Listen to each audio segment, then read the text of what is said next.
it was possible to diversify before. It is really difficult to diversify now that China is not allowing anyone to stockpile and has direct control over global access to many supplies. This was predictable, and it should have been handled initially. So I hope that over the next 5 to 10 years, we can have a more forward-looking policy apparatus. I would love to see a less distrustful, more cooperative environment. But if we're not going to see that, at least be smarter about it.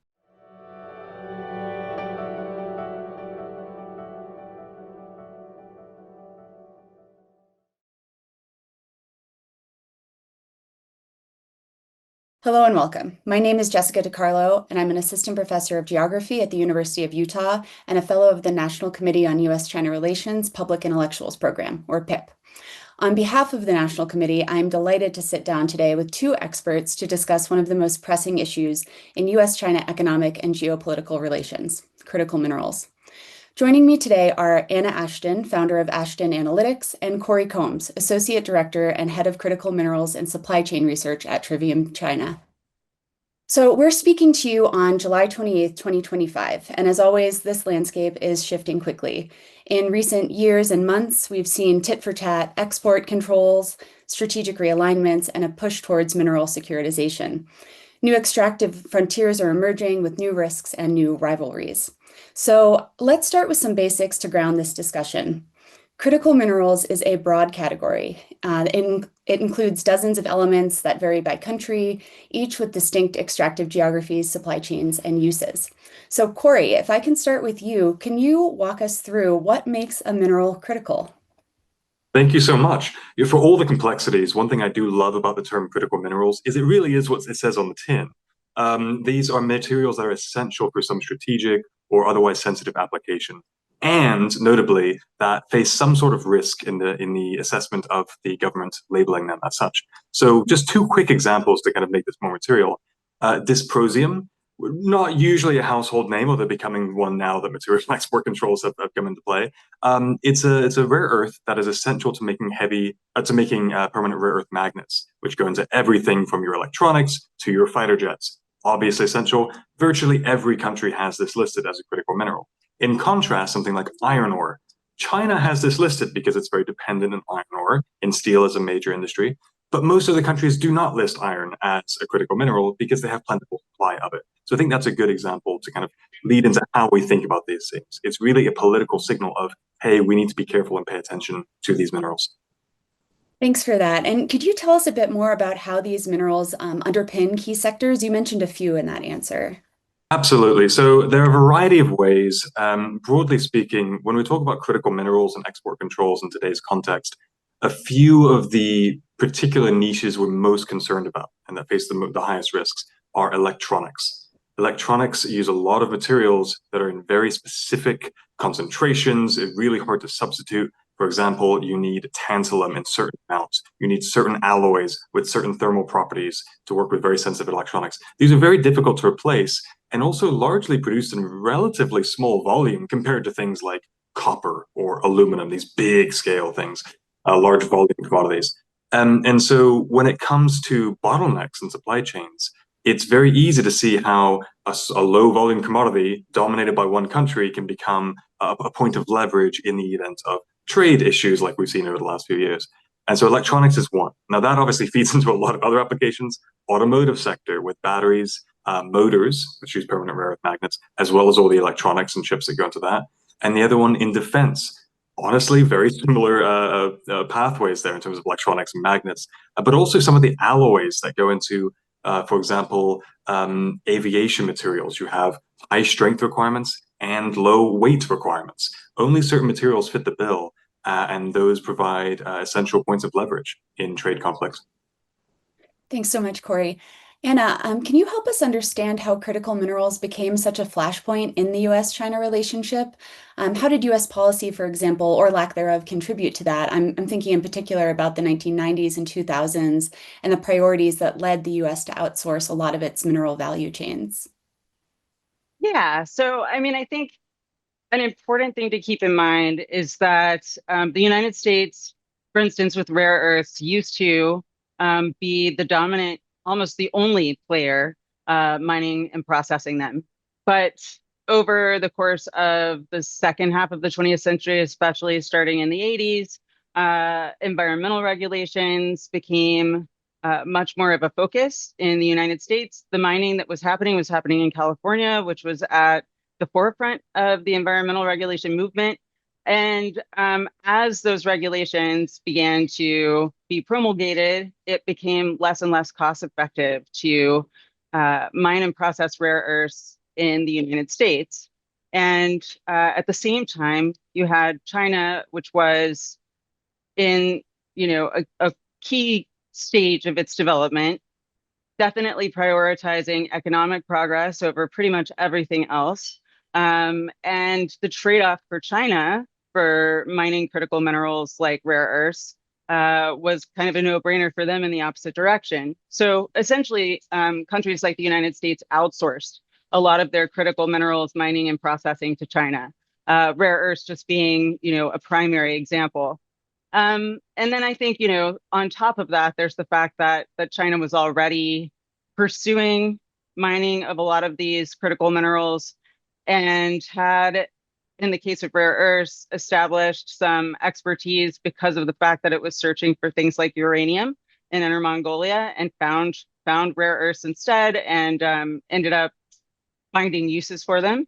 And China had a strategic vision and put a lot of money into building up its dominance of various critical minerals over the course of many decades. And now it's got an industry that has well-established infrastructure, well-established expertise, and a lot of cost advantages, a lot of vertical integration as well.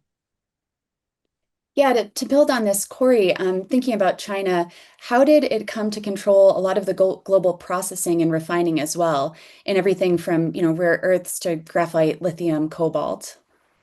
I think a large part of this comes from the breadth of the economic upgrading strategy. Now, this strategy has been very halting. It's moved forward in some times and moved backward in other times. But on that, there has been, especially over the last decade or two, a significant move toward the emerging industries, or we might call future-facing industries, such as, electric vehicle batteries. Something like BYD, a battery producer in the 90s with not much demand side, it wasn't a global name.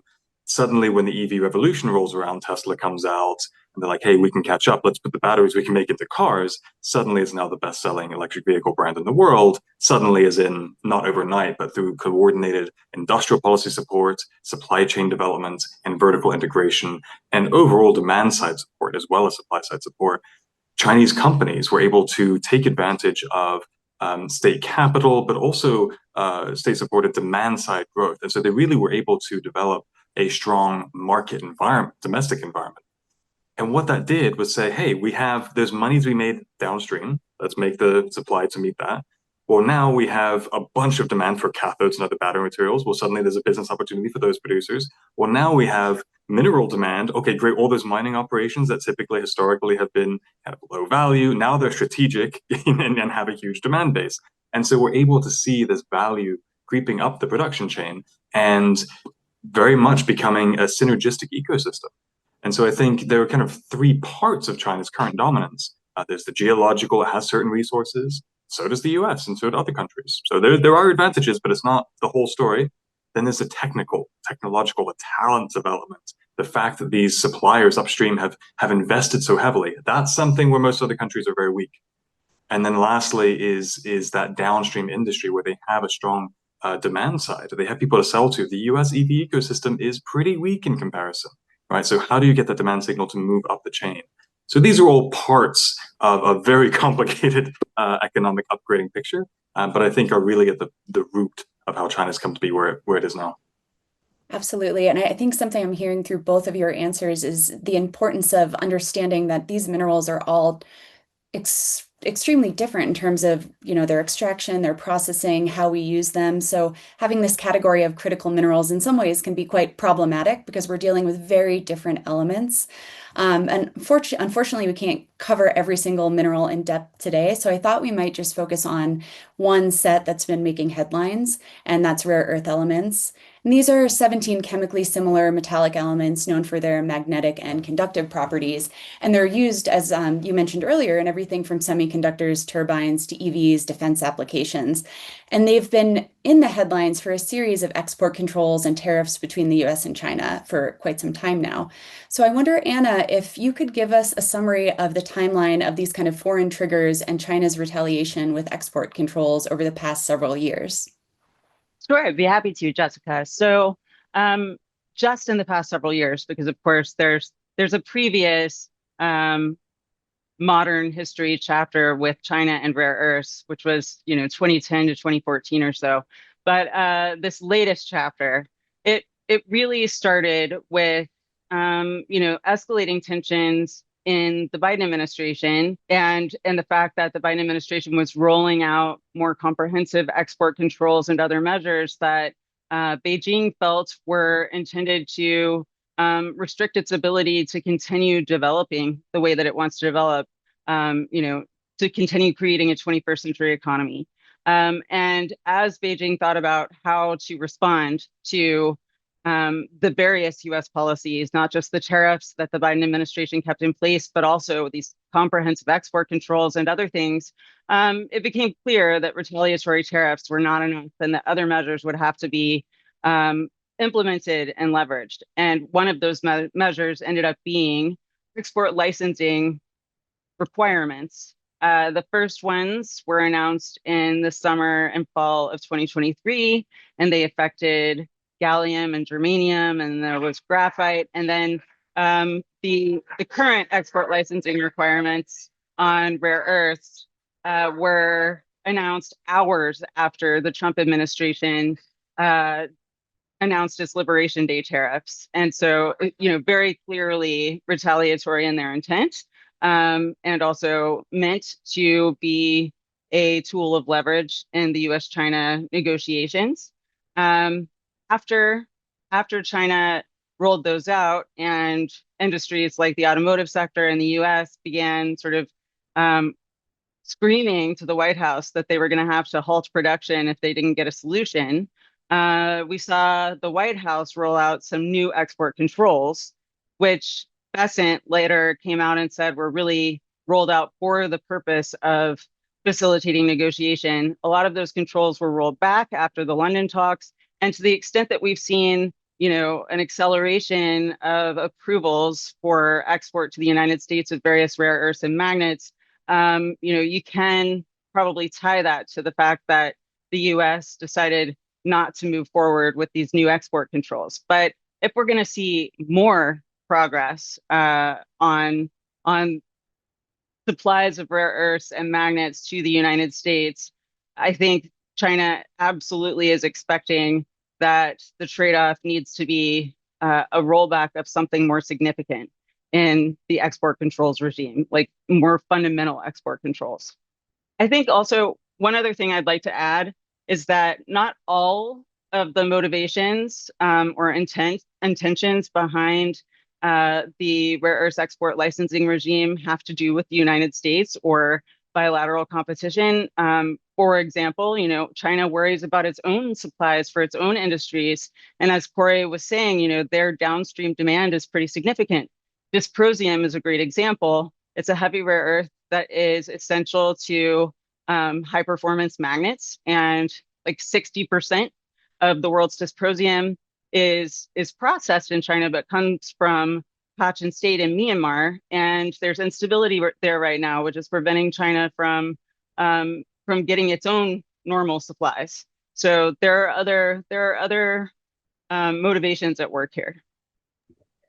I'm so glad you brought that up because so often we see this through a U.S. or Western-centric lens, forgetting that China really has its own interests beyond just U.S.-China competition or the U.S.-China relationship. I do want to ask, though, since we are here talking about U.S.-China relations, how you're seeing, whether it's China's decisions around export controls or more recently around knowledge containment and trying to keep information from traveling abroad, this dual strategy between resource weaponization and knowledge containment, how it's creating uncertainty or challenges for businesses, specifically U.S. businesses, based on where you both work and what you're seeing.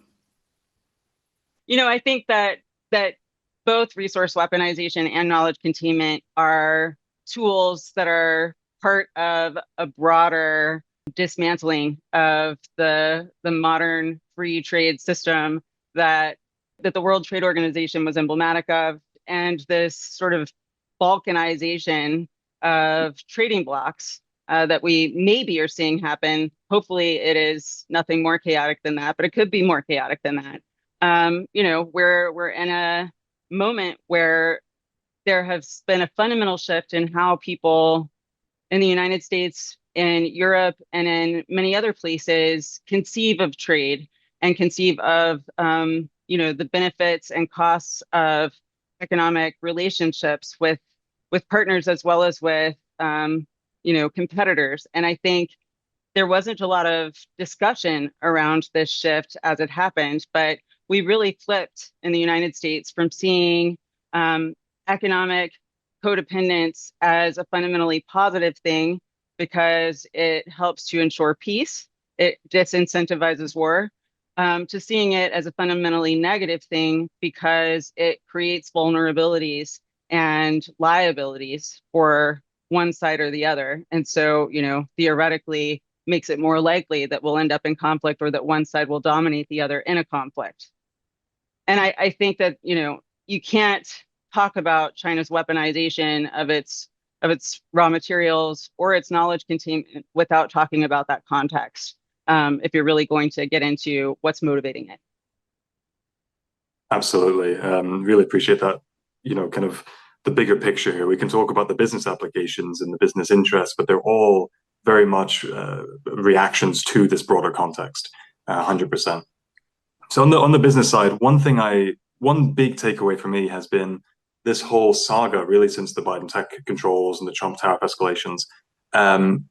One major takeaway for me has been the clarity with which the difference between national geopolitical interests and business interests have diverged.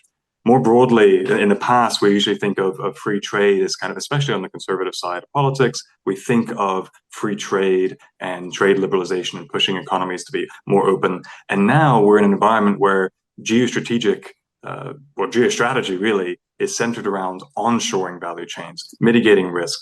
But for companies, they're not there. For companies, they want the best quality at the lowest cost in order to maximize profit margins and value for consumers. So from a national perspective, we have this risk premium that from a market perspective, no one wants to pay for that.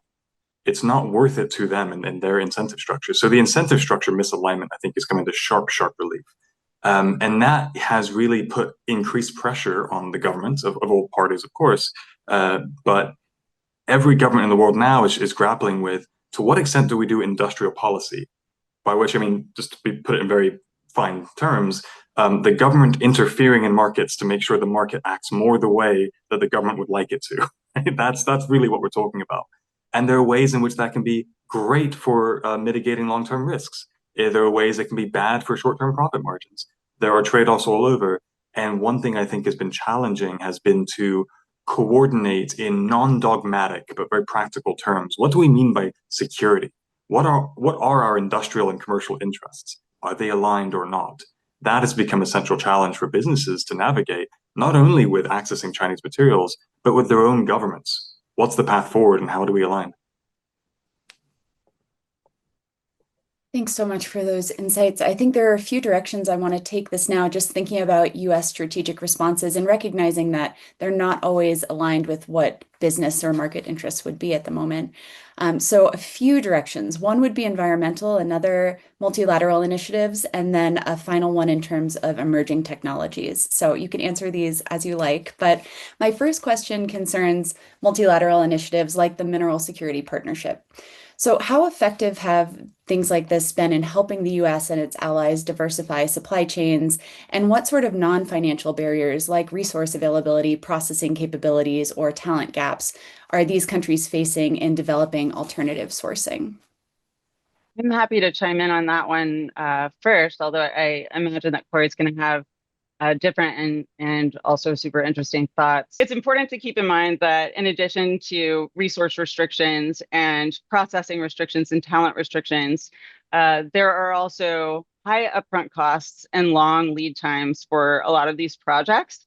And that means that while things like the Mineral Security Partnership are certainly good because they represent a significant step in the right direction, in terms of thinking about how to ensure more diverse supply chains and more secure supply chains for these critical raw materials, you know, they don't necessarily fully account for those high upfront costs and long lead times. In some ways, there are things in place to account for those challenges, like incentivizing financing from development banks and to support private sector participation as well. But this is really the kind of long-term investment that a state-led economy is a little bit better positioned to take on. China has more experience with this kind of long-term planning. And also it has a government structure, a political structure that is more ideal for carrying out long-term policy objectives.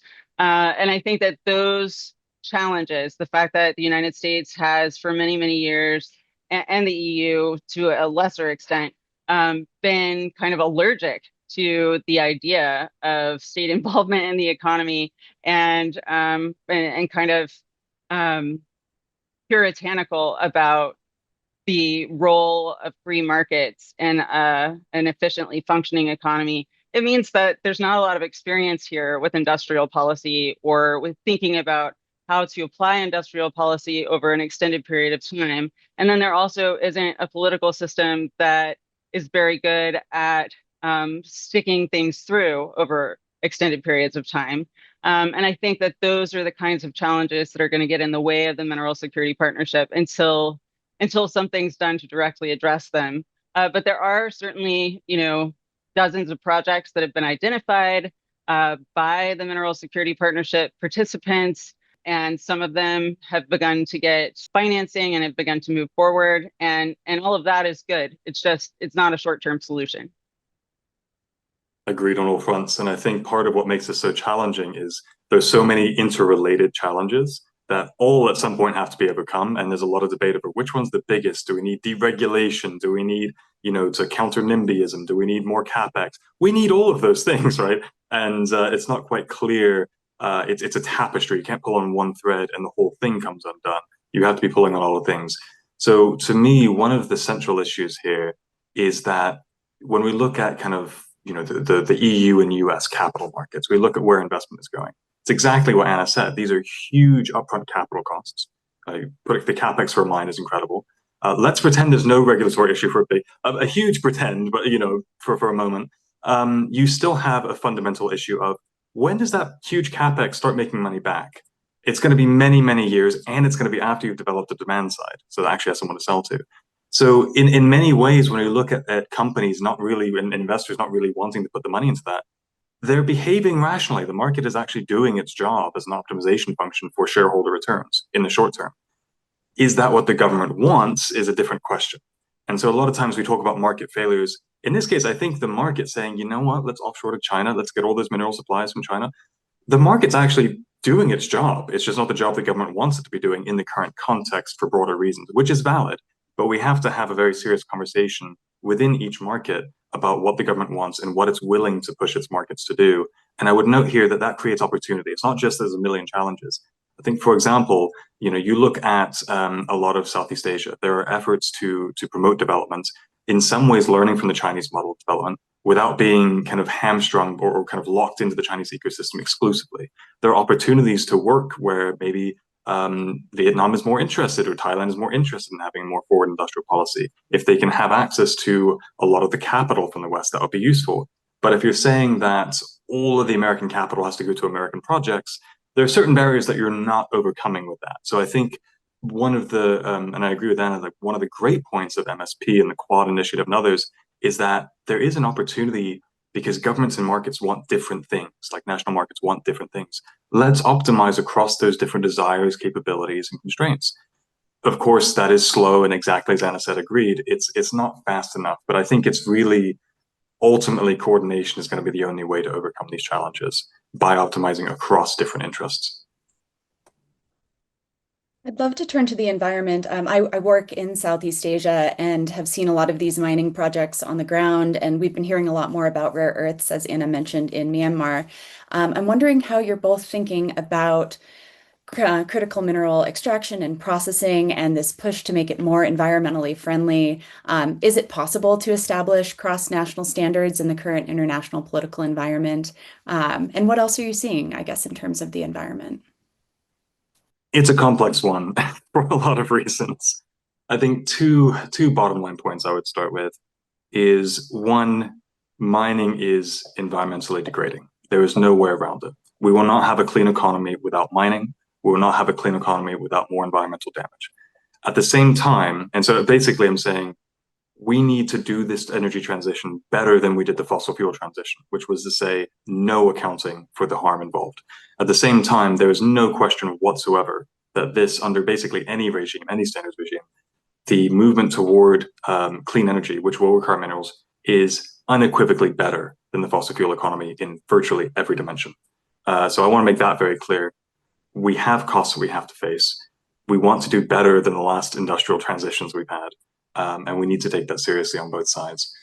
When it comes to the reality of environmental governance, what I've seen a lot of the time is a combination of in Europe, a combination of regulatory and social pushback. I think a lot of groups, they don't want to tear up limited lands for a mine, and that's kind of the way it's perceived. There is NIMBYism, and it's not. I don't mean that term derogatorily. It's valid to say we'd like to preserve a community. At the same time, does that mean you're just passing off the cost to a less rich country? In practice, yes. Is that ethical? In practice, no. And so that's where it's up to the governments and markets to kind of have that negotiation on both sides and saying, to what extent is there an interest in development? Can it be done in a way that extracts value economically while preserving some natural resource value? That is a difficult negotiation that I haven't seen really effectively. I haven't seen a clear endpoint, even domestically within some of the resource-rich countries, let alone between economies. So that is a real concern of mine. We need to handle this responsibly, and it's very complex, and I don't know where the endpoint is at this stage. So I raise way more questions than possible answers here. Do you have solutions? No, I really don't. But I think that so much of what you pointed out, I would echo that, and it's not just environmental costs, right? Mining is high impact in general, not just for the land that is being mined, but also, there's a long history of labor exploitation, community displacement, corruption. A lot of the raw materials that are in high demand right now are concentrated in developing countries, and it is in developing countries where mining and processing operations can often most easily be stood up because there is a lack of government capacity, a lack of promulgated regulations that govern how those things take place. And then, of course, there are major multinational corporations, sometimes state-backed multinational corporations that are carrying out state initiatives that come in and offer enormous amounts of money to these countries that are dealing with high poverty rates and other development challenges. It's very hard to say no to that kind of investment when you have very little else to draw investment with. And I think, there are just enormous risks that the developing countries involved in this green transition and this technological era that demand so much of each of these raw materials will be exploited, and that there will be a double standard where we're solving climate change, but only solving climate change for rich countries, essentially, because a lot of these developing countries are also in geographic areas that make them particularly vulnerable to things like rising seas. So certainly something that is too important to ignore. And I don't think that there have to be these trade-offs where, I mean, of course, there have to be some trade-offs. There are going to be some trade-offs globally in solving or trying to solve challenges like climate change. But it doesn't have to be a situation that is totally ethically reductionist, where we say we simply have to accept that some countries are going to absorb all of the harm in exchange for the global benefit. And it really needs to not be from a practical perspective, because if we want multinational mining corporations that are doing a lot of this extraction to maintain their social license to operate in these countries, they need to be abiding by some standards that,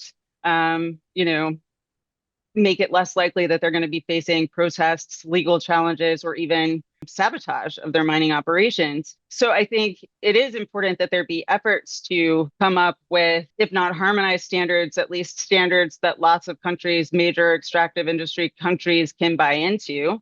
And I think there are a variety of efforts on that front. And but the problem is, of course, that we're living through a moment geopolitically where we are particularly disunited and distrustful of each other. And so it makes it really hard to actually all be at the table and implement standards together or identify standards together. But, for example, there's the Initiative for Responsible Mining Assurance. That's one organization that represents a lot of mining companies and companies that rely on the raw materials that are being mined, that has been actively and aggressively trying to come up with the right standards and offer certifications for mining operations that adhere to those standards. And I think that's really a positive sign. It's just more needs to happen faster. I could not agree with you more. Thanks for that. One other response I want to think about is a common narrative around emerging technologies like AI-driven exploration, mineral recycling, or material substitution, and how they might help reduce dependence on Chinese minerals. I guess, do either of you see these as viable solutions at this point? Can they realistically reshape how the US discovers, extracts, or refines critical minerals? One key issue is that the US and other countries are not competing against China's current capabilities in the mineral sector. They're competing against evolving capabilities, where China is also one of the most innovative countries in the mining and extraction and processing sectors. So, yes, is the short answer. These technologies can absolutely help. I think circular economy efforts, namely recycling and reuse, are essential for many, many reasons, not least of which are the environmental impacts that we just mentioned. Circular economy has to be part of the solution. And there are ways that can support de-risking, diversifying supply, etc. But also I think policymakers need to keep in mind, they are both playing catch up and trying to leapfrog a very innovative competitor. This is not an automatic solution. And so we need to put a lot more talent development into the pipeline, and we need to do a lot more collaboration and cooperation. One of the central issues around, I think, all of the multilateral efforts we've seen is the question of value creation.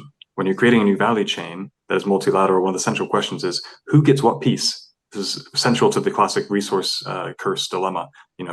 Multinational miner comes in, the host country gets some money, but mostly the miner extracts most of the value, and that value gets shifted downstream, where the battery and then the vehicle makers actually make most of the money. Upstream doesn't make much money, for example. We have that issue also in these conversations around who's making the technology, who's actually doing the mining, who's responsible for the waste, and then who benefits from the downstream recycling. So all these value chain questions are essential as well. So I just want to tie that into the picture as well. I don't know that I have a lot to add there, other than, points like recycling in and of itself can be dirty. There are challenges within challenges. So, there has to be a lot of thinking about how to, if recycling is going to be part of the solution, which it should be, of course, how can recycling have as small a footprint as possible? And that the same is true of reuse. Taking things out of a smartphone and putting them into something else. I think it's important that these be components of a U.S. strategy or any other country's strategy, but they definitely are not.